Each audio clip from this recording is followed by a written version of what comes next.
Screen should be up right now. And I wanted to start out really fast, just letting everyone know that I'm using a Republic of Gamers Strix G16 from Asus. It's a pretty good laptop. I'm enjoying it quite a bit. It's got a GeForce RTX 4080 in it. And I'd also like to thank Parrot for allowing us to utilize their drone CAD for this training and other trainings that we do. And from there, let's just get into it. Welcome to our cinematic flight crafting advanced camera animations in KeyShot. I did not come up with the title, but everybody knows I enjoy drones, so I figured that's why we've gotten it there. So we will be going over the basic camera animations. And we can think of this as a primer. I'm just going to go into the animation wizard, explain the timeline a little bit, animation properties. I want to discuss the geometry view, some keyboard shortcuts like A for animation and O for geometry view. From there, we'll talk about the camera animation techniques. I'm going to show how to chain together, and chain is just something that I call it, our regular animation wizard, and then talk about animation properties with the ease, out, and custom curves there. And then go over the camera animation keyframes, talk about that UI with the timeline properties and adjusting those curves there, as well as talking about targeting and pivot for those orbits and paths. Once we get those basic primer taken care of, we'll jump into a more advanced scene that we'll be able to apply all of those techniques there and come up with a really neat camera animation. Going forward, we'll be starting out with this particular camera move here. Just real basic. And when we get into the advanced scene, you'll understand why we're starting out here with the more simplified scene. The advanced scene has quite a involving timeline, so I want to keep things really easy to understand. So let's go ahead and hop into KeyShot here, and you can see I've got my scene set up. Close my studios, on pause. So as I mentioned earlier, we will be going through just the regular animation wizard, but let's start out with those keyboard shortcuts, A for animation and O there for the geometry view. Geometry view is great for previewing all your animation stuff, particularly great for camera animations. All right. If you're not that familiar with our animation timeline, we've got our wizard right over here, frame rate, all of our settings there. We've got a motion blur that we've added. We'll touch on animation preview settings as well as our new keyframe options there. To begin our primer, we're just going to start out doing a simple orbit into an incline, because I want to show really how we can utilize the animation wizard as a place to start out. It really is a great place to start out. I'd like to use still cameras kind of as placeholders. So I've got a front and a top camera here, but we will be animating this incline orbit camera. So I've got that selected right now. I'm going to make sure that I am at the beginning frame, or the frame where I want the animation to begin. So let's start out just by using the animation wizard. I'm going to select the animation wizard button over here. I'm going to go in, and we want to start with our incline. Okay, and you can see little previews of the incline and the other animations here as to what they're doing. And don't let this fool you. We can get really advanced. This is just a place to start out. I'm going to have my cameras already selected, and here we are. And down in the timeline, you can see that it set it to 5 seconds. So I'm going to dial it back. We'll go to the 4-second mark there. I'm going to select finish. And notice when I select the orbit incline animation down in my timeline, my properties are open right in here. Didn't want to move. There we go. One option we also have is if you go up to view, you can select show animation path. Very useful. So we can see inside the geometry view there which way the camera will be moving with that incline. We actually want it to go the other way. So I'm going to say -45, and you can see how it inclines there. Let's go ahead and take it to -60. We're going to see it moves down slowly as we get down to that mark there. So what we want to do though is kind of connect these or connect another animation to it. And from this moment on, I'm going to be right-clicking on our parts as opposed to selecting the animation wizard. Anything that can be animated, we can typically right-click on it. So going to the incline orbit camera there, and then from the drop down, you'll see animation, and I will select orbit. And now you can see inside the geometry view that we've got a nice kind of spin that goes around. So we're combining the inclination and the orbit animation here. See, it just goes spins around and then it comes to a rest. But you'll notice that I'm also using a depth of field blur and everything stays all blurry. So let's add one more animation. Going back to the very beginning, I'm going to right click on the incline orbit camera again and then select the DOF, which is our depth of field. Slim that down. And so we've got our 3 camera animations there. Just take it all down and bring it back up. We'll start out with the depth of field. I do want to have it blurry here. Whenever we select these various animations in our timeline, you'll notice that the properties here change.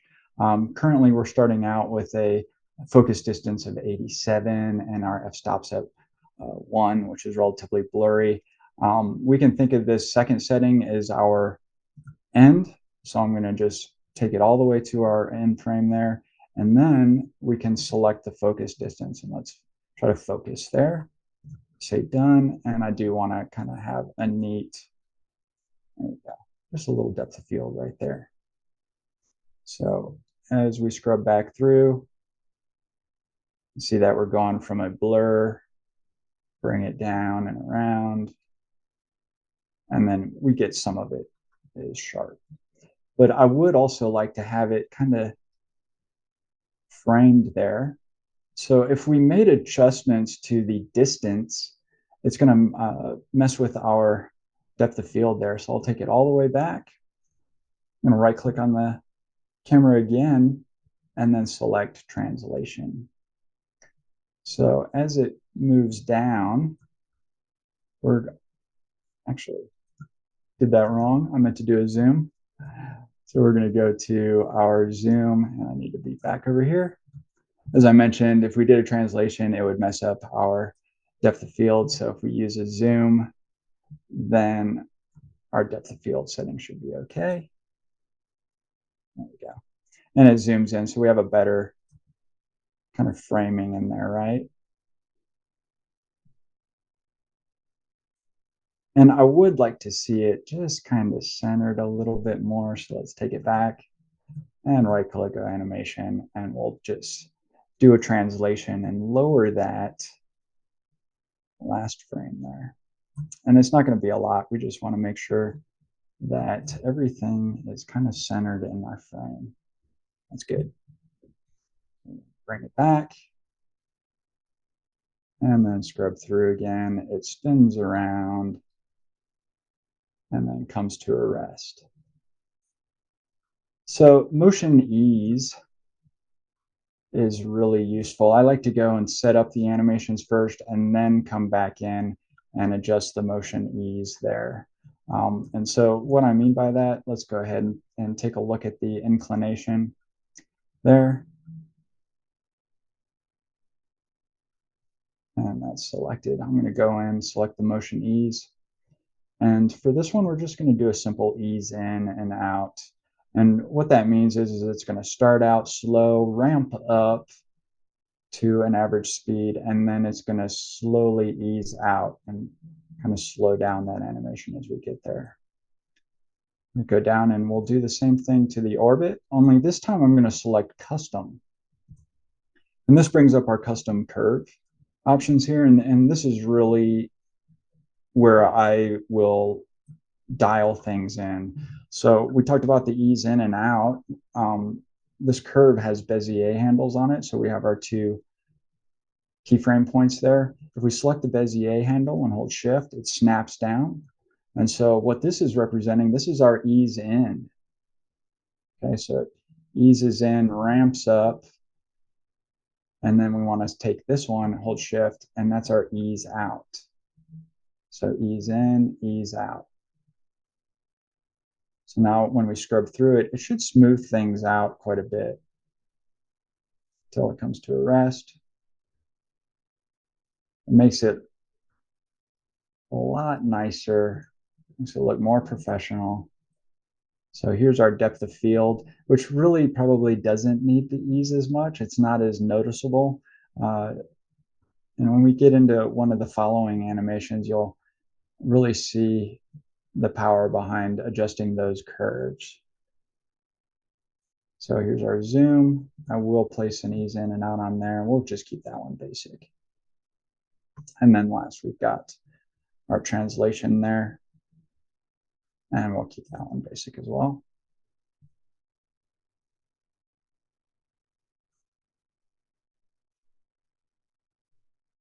And then we can just go in and play it, see how it looks. And rewind it. One of the things that the geometry view is also useful for, I'm going to go up here and select the active camera, and you can see our animation inside there. I'm going to pause the real-time view. And so what we can do now is typically we would preview it by coming down to the timeline. We can select preview there, and it will run through the animation. But we don't have a lot of time to really utilize that feature.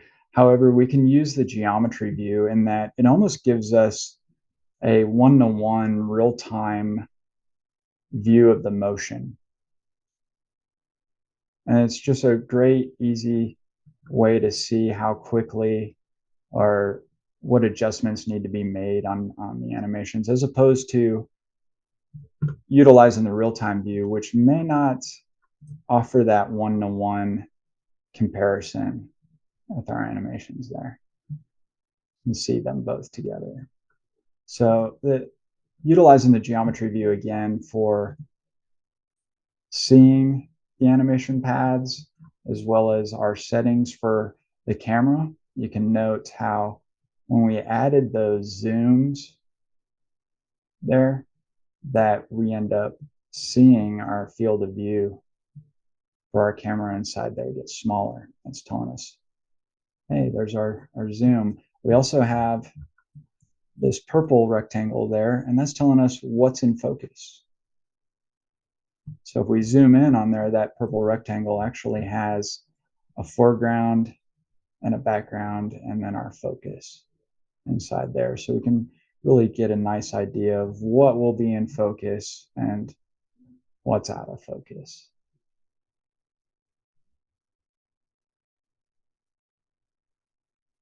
Really simple and easy to set up. So that's the first part of chaining together these different animations for our cameras. The next part, I'm going to go ahead, use my studio. So I'm going to press U, and I've got two camera animations set up in here. So the next one is going to be our keyframe animation. Bring that back. And so I've prepped this animation beforehand, but we'll run through the settings there. I'm going to try my best to match it exactly. Zoom out here. And so this locator has a animation tied to it, and you can see that inside here as well as our physics simulation. If you weren't aware, the yellow bars in our timeline are denoting a folder, which means that there's animations inside there as well. So here you can see the animation path for the locator here, and I'll just scrub through. And you'll see how it just bounces around, but notice how the camera sits there and follows it. Does a pretty good job of keeping things centered.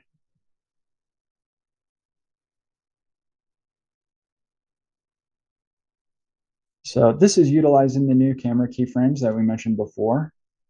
Go ahead and pull this up and you'll see that we've got 3 keyframes inside here, but we'll typically start with 1 keyframe and then add a second one, and you can get a lot done just in between those two.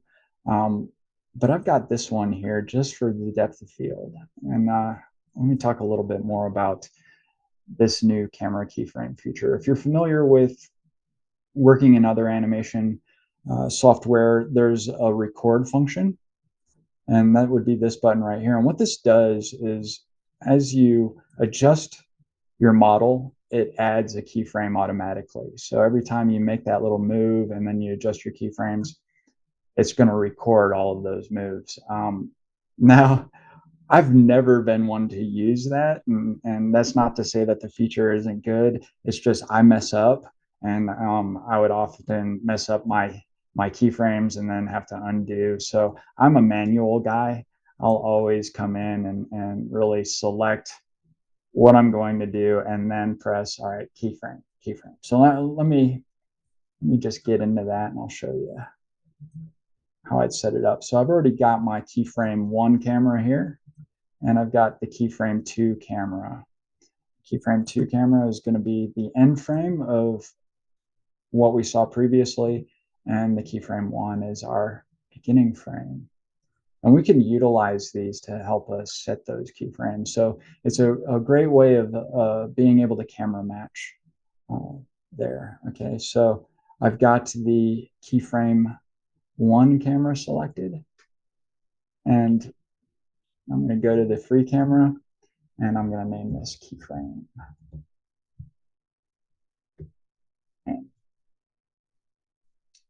So we got our keyframe Annie here. I'm going to right click on it from the animation drop down, and then going to select keyframe.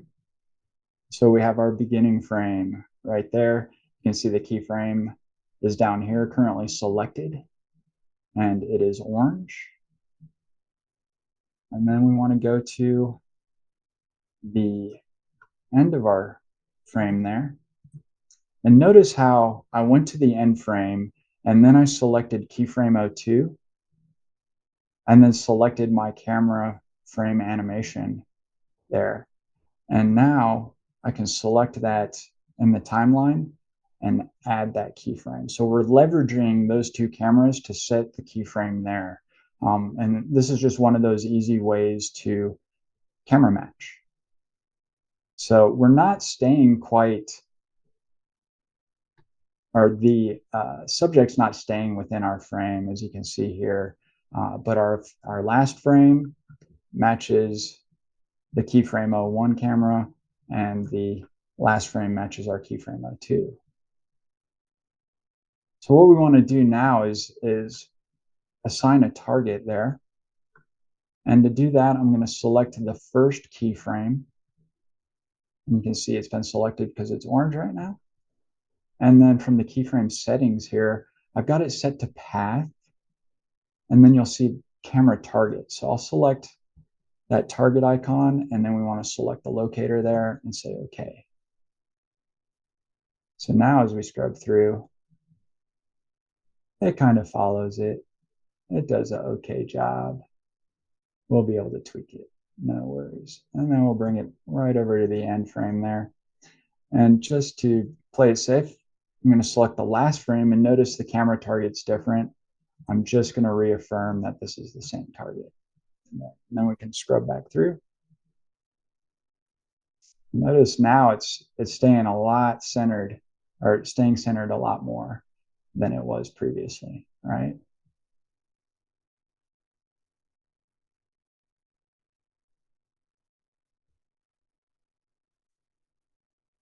And now in the last, or in our example, I mentioned that we had another keyframe in there, and that was for the depth of field.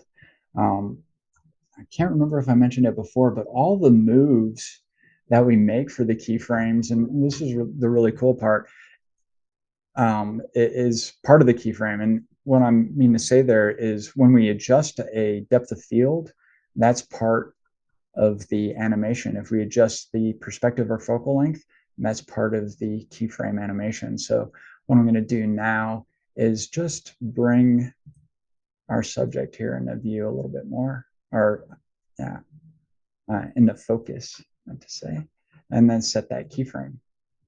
So we have 3 keyframes there, and it starts out, we're going to be in focus, and then it bounces out of focus. But each time it gets closer to the camera, we're able to keep everything in focus now till the very end, and we have that in focus there. So I'm going to go ahead and play it. It's not bad. Let's rewind it.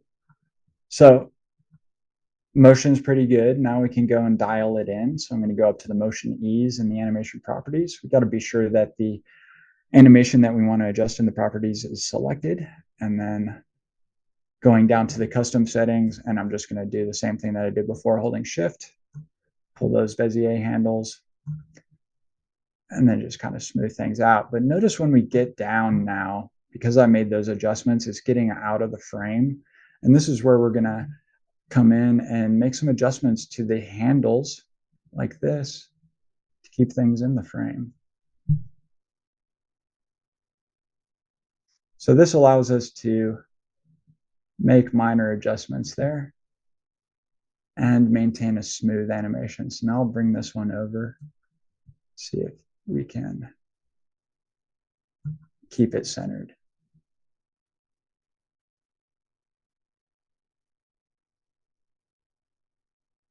So it gets a little bit close to the bottom there. Let's adjust this a little bit.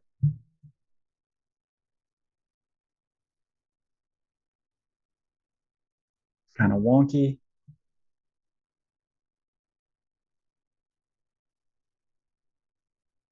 Or to bring it in.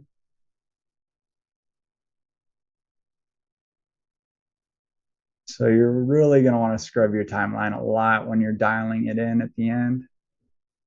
And we can also scrub that in here if we want. So here you can see it's really getting away from center. So we just pull it in a little bit more.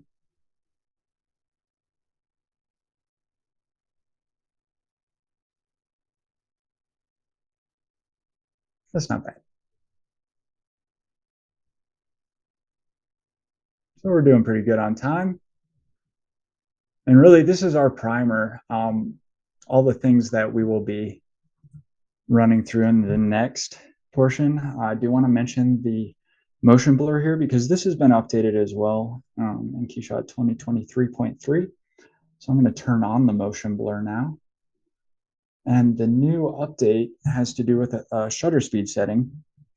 Previously, we didn't have very much control over the motion blur there, and in order to tweak it, we had to adjust our timeline animation there, and it wasn't as easy or intuitive as we have it now. So the motion blur now is controlled by the shutter speed. Okay, so a lower shutter speed is going to give us more motion blur, and a higher shutter speed is going to remove the motion blur. So we took it up to 120. It should almost be in focus. But we'll leave it at 60.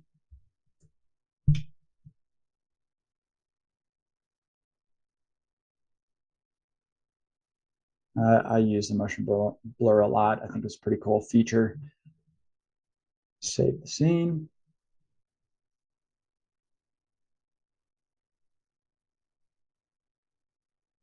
Cool. So that is our primer. All of the moves that we made in here, I'm going to go over again, but it's going to be more in a real world scenario. So let's take a look at the PowerPoint again, and you can see these animations one more time of how they would end up turning out.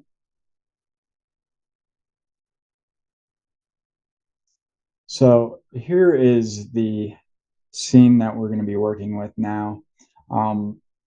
The edit here is all done in KeyShot. There's no post here. All the camera moves and everything were set. The camera switches, which we'll be going into, everything was done in here in KeyShot.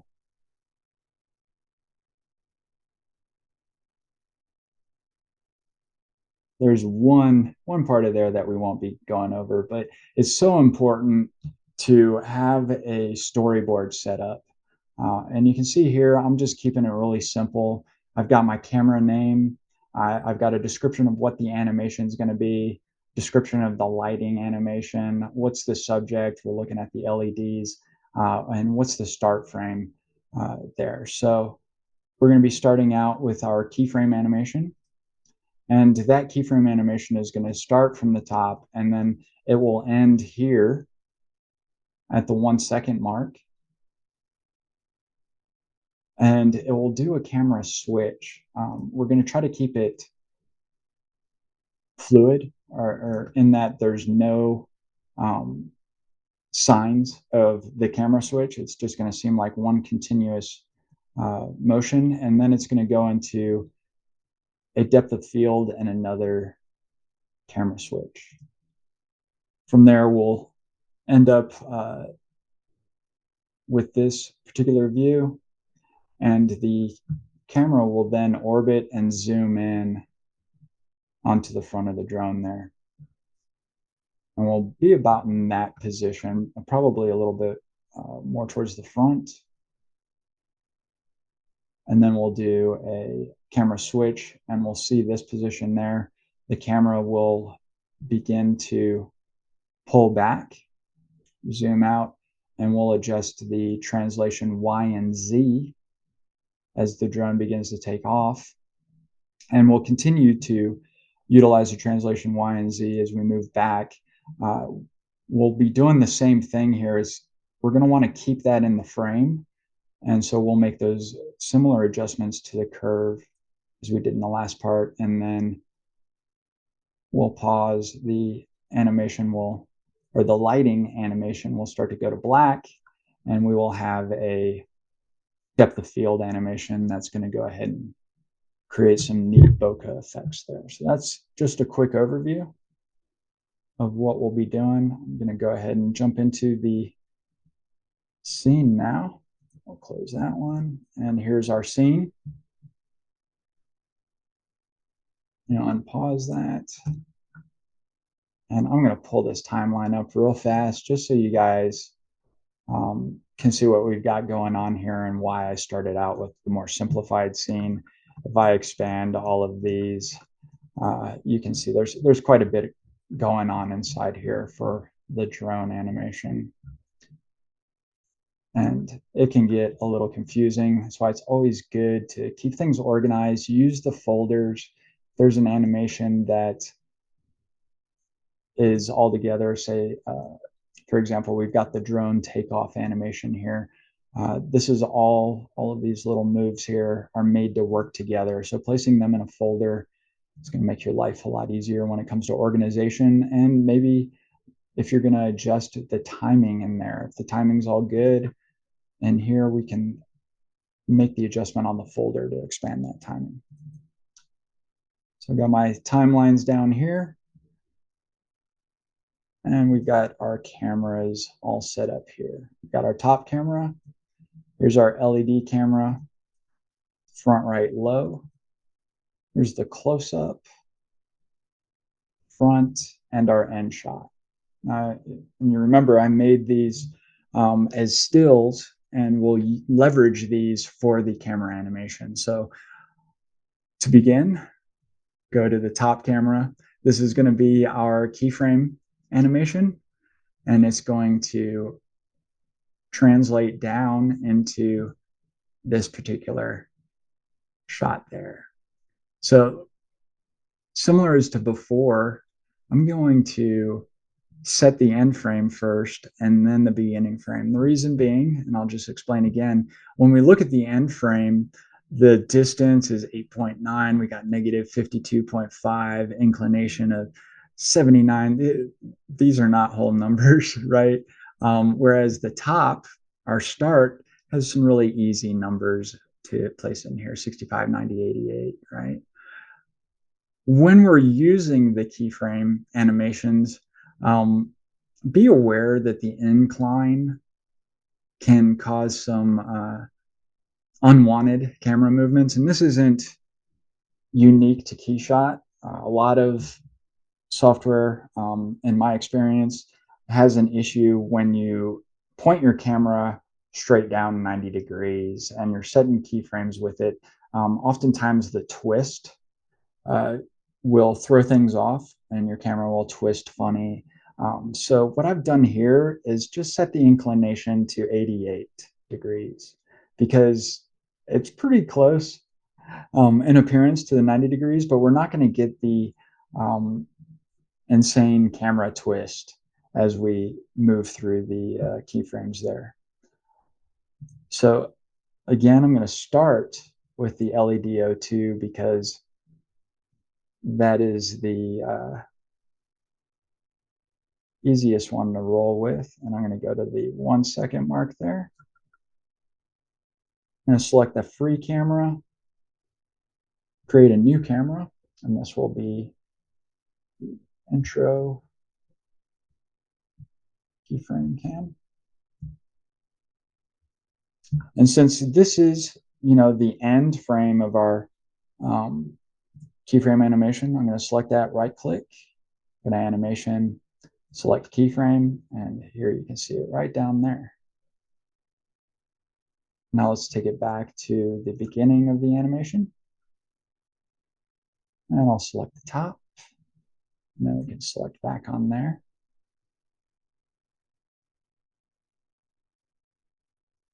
And then selecting the timeline, we can add that other keyframe there. Until we get to there. Now remember, all the moves that we make for our keyframes are keyframed. And what I mean to say is the depth of field here. Let's bring everything into focus. Say done. That's keyframed now.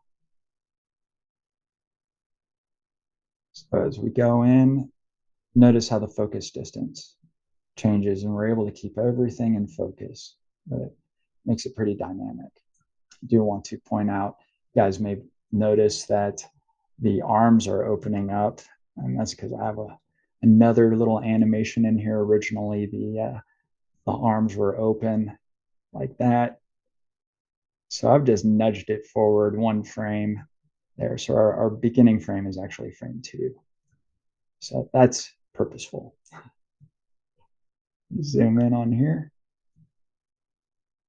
So as it spins around, it's not really fluid. It kind of just whips around right there. So I'm going to select that animation again, go up to the properties, and from linear, sorry, I've got speech impediment. I'm going to select the custom curves. And just as before, let's hold shift, pull down those Bezier handles, and create our own ease in and out. And let's take a look at that motion. And the motion that I'm not liking is this, it just kind of whips right there. So it's like right in the halfway spot, and since we're going like 180, close to 180, I'd really like it to be almost straight halfway through. So again, selecting those Beziers, I'm just going to pull that one out and notice how it just brings it back. So let's take it, and it's got a nice ease, still kind of whipping right there. So let's pull this back some, and then we'll pull this that way.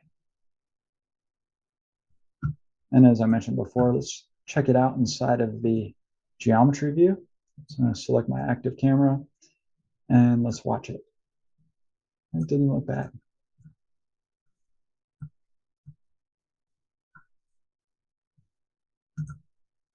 I'm okay with that. Oops. All right, so it's coming around, comes to that 1 second mark. And double check my storyboard here. So here we are at the 1 second mark. This is where the animation will end, and we want to do that camera switch. So now Alt Tab, let's go back. So right about at this mark, we want to have that camera switch. I'm going to select the free camera and create a new one, and we will call this FCam. Now going back to our intro keyframe camera, right click, go to animation, and then select switch event down here, and underneath that, the depth of field cam. And so this is how we keep things kind of seamless, and that it pops. And now we're actually, even though it's selected on our intro cam, we're really on the depth of field cam because we've got that camera switch right there. Take it back there. I do like to then work with the camera that I'm going to be animating, and we'll worry about the switch in a moment. So all this camera is going to do is a depth of field and another camera switch. So let's add the depth of field animation by right clicking, select depth of field. It's going to be about 5 seconds there. But in our storyboard, we're looking at a 1 second animation. So I'll just take it down to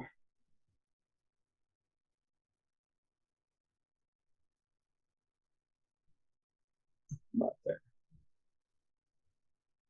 Scrub through, it's going to go to that 2 second mark. It should be out of focus, and then we'll do that camera switch.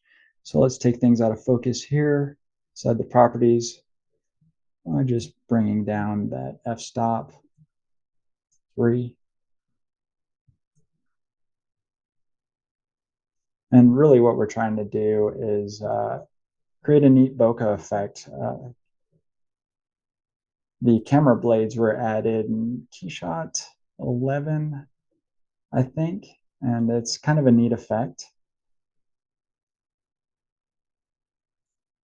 Get that to really come in well so it looks similar to the example animation there.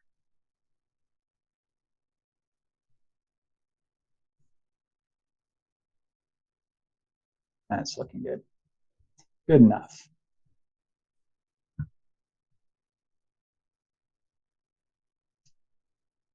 So it's going to go like that, and then we're going to go into a transition to another camera, which is going to be our front right low. So I'll select the free camera and then create the new. And this is going to be our orbit zoom.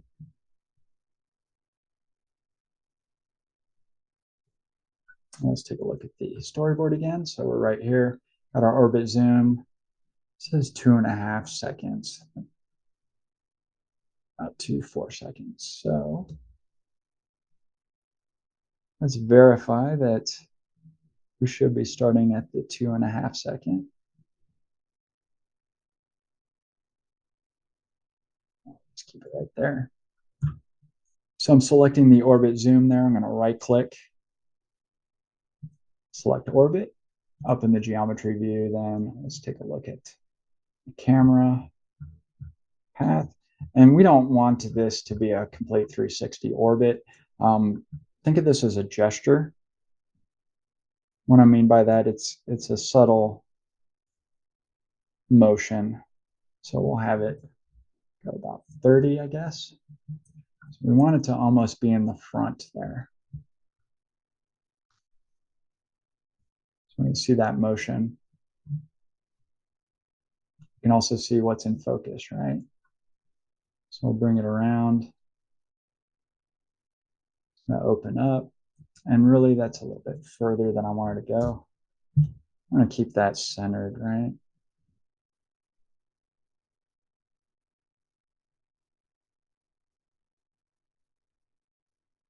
Good enough. So we want to zoom in onto the LiDAR camera there. So I'm going to go back to the orbit zoom camera, right click on it, animation, and then select zoom. So now we've got that gesture as it opens up, kind of giving us that dramatic shot. It's going to continue to zoom in on there. And let's just double check. So we're looking at 7 seconds.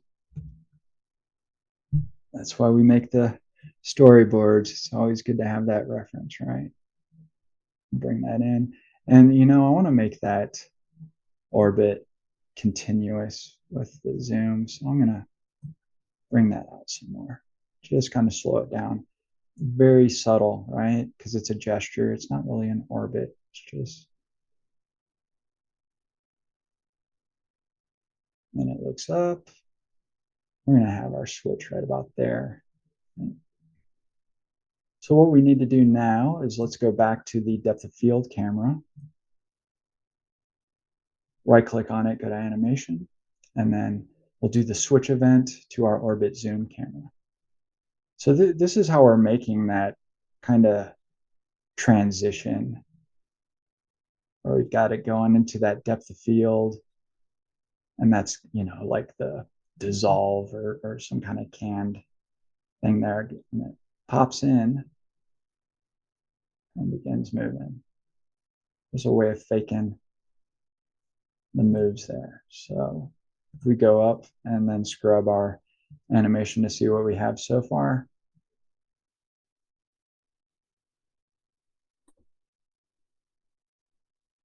So I'm okay with that.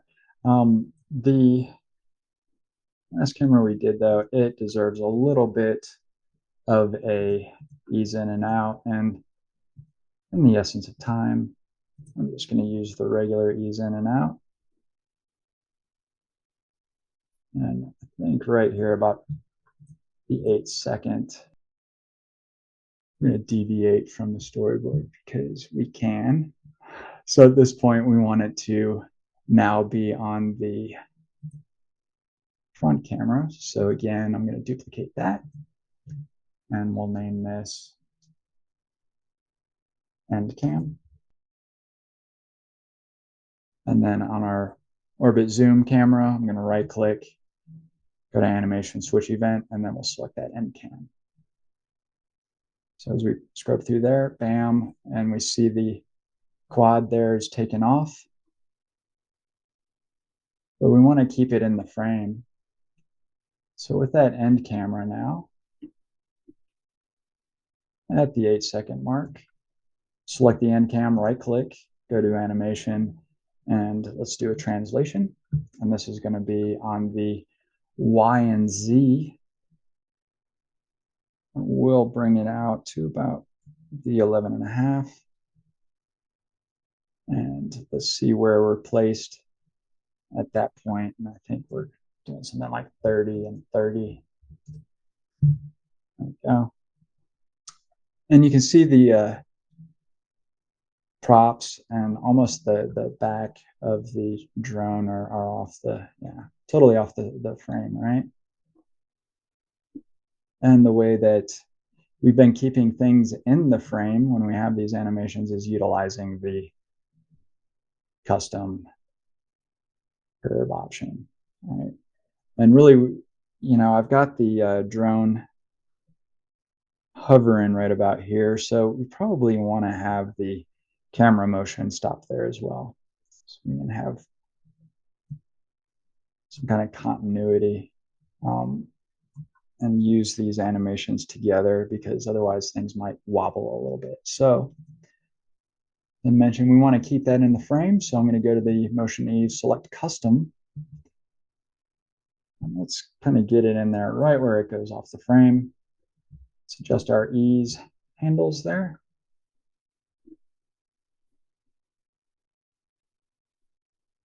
And we may just need to dial that in a little bit more. So I'm going to bring that over. And let's take a look at the translate. Let's take it up to 45, see what that looks like. That's better.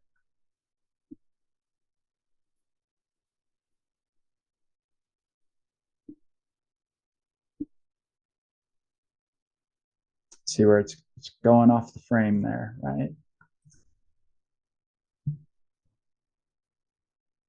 Bring that back some. I'm holding shift here, by the way. And we can also move it up a little bit. And again, I'm just trying to keep that centered inside frame there. Got a little bob. So I'm going to scrub back, and yeah, this part here, that's what I'm talking about. Just kind of does this wobble.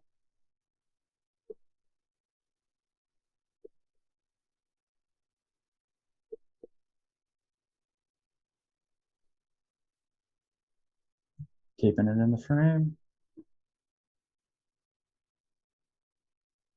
Right about there.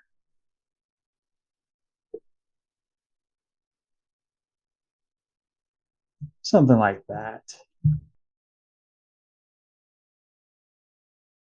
Just kind of nudge that in a little bit. And we're about at that time. So at this point, we've got our end cam. I am going to right click on it, go to animation, depth of field. And we want this to end at the 12-second, right there. And so it's going to go into a full blur at the end frame. So we can do that. Turn that down to about 2. And we're trying to get that same feel on the bokehs as we had with those other LEDs. That bake in, I'm going to save it. And then let's go to our actual animation for the environment so we can see the bokeh and how that appears there. And then we can rewind it. We'll go to our intro camera.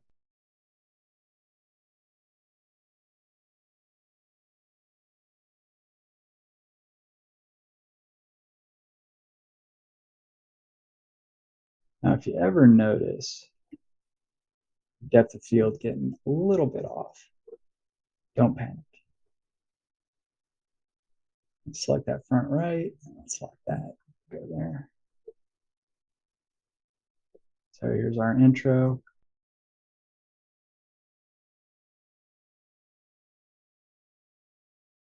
So this is where we've got all of those cameras coming together, and sometimes just do this. Got to be sure that we start out on that first one, and let's run it again.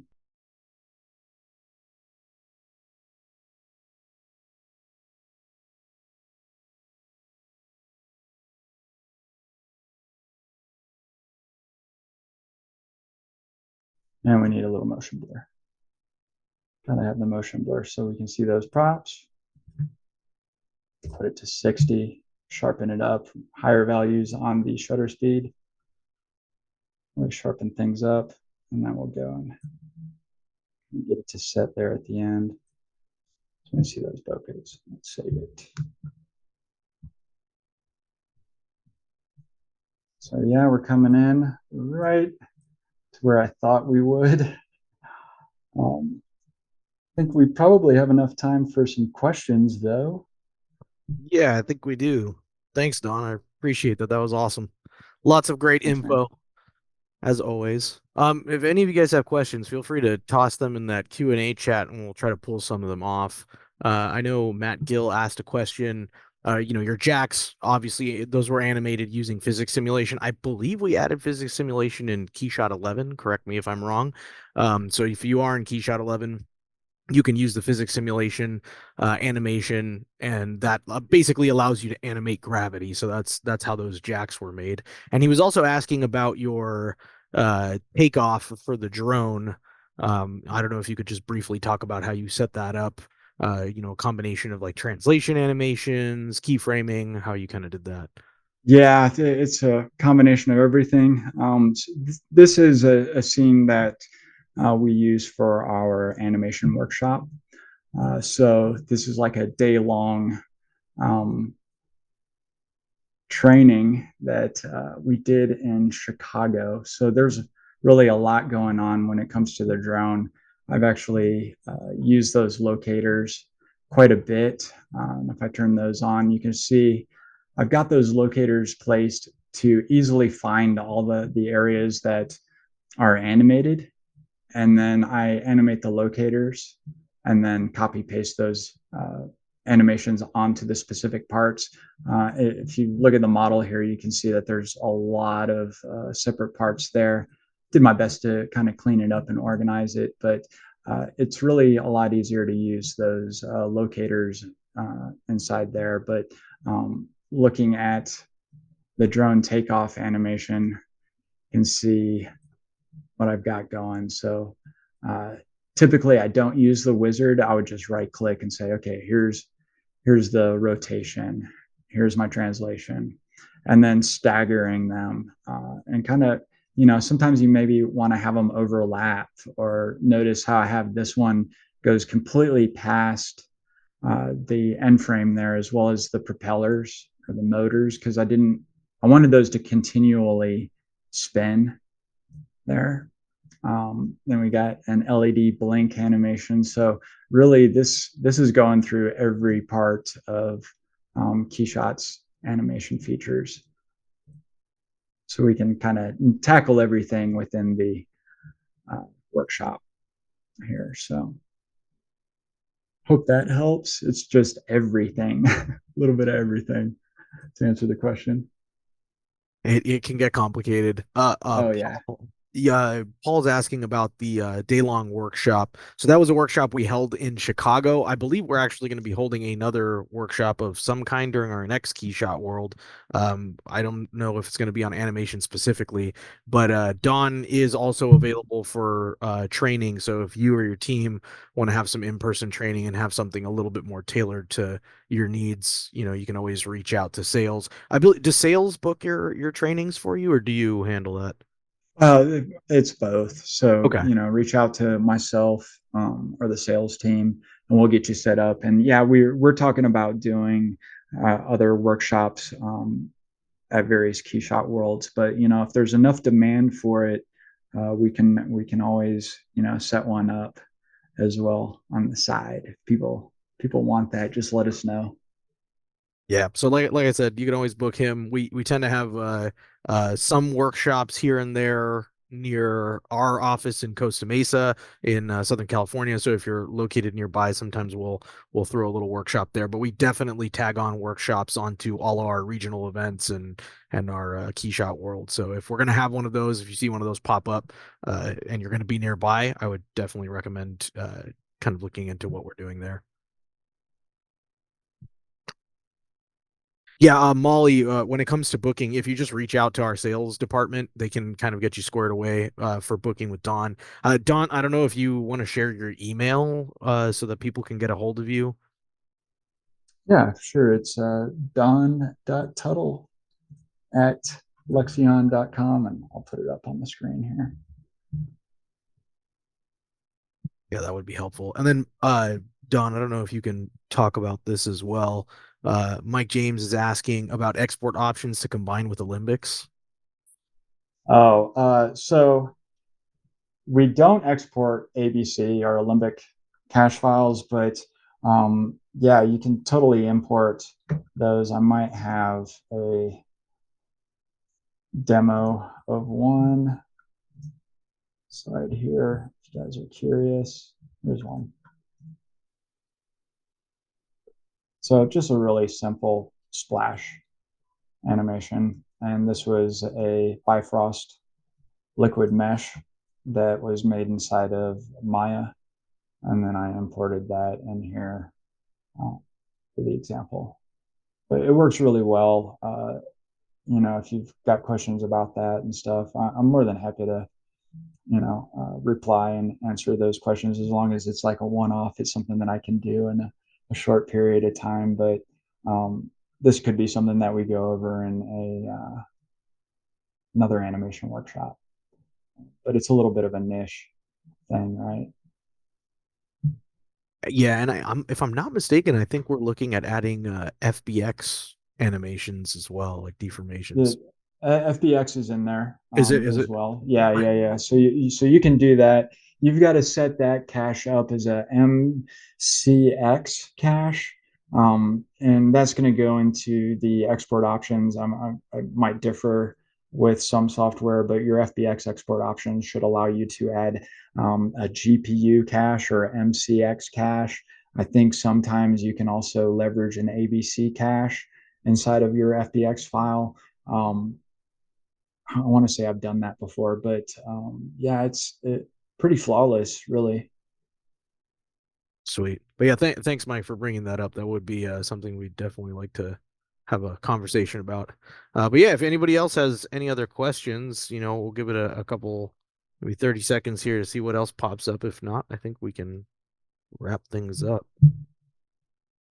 Yeah, I will say, Mike, there is we do have a knowledge base that talks a little bit about the Olympics. If you want to leave your email, be sure to send you that link. All right. Well, it doesn't look like we have any coming in. Again, thanks everybody for being here. Appreciate you guys taking the time. Don, if you want to have any closing statements. No, I just appreciate it. Feel free to reach out if you have some questions or if you want to talk about training.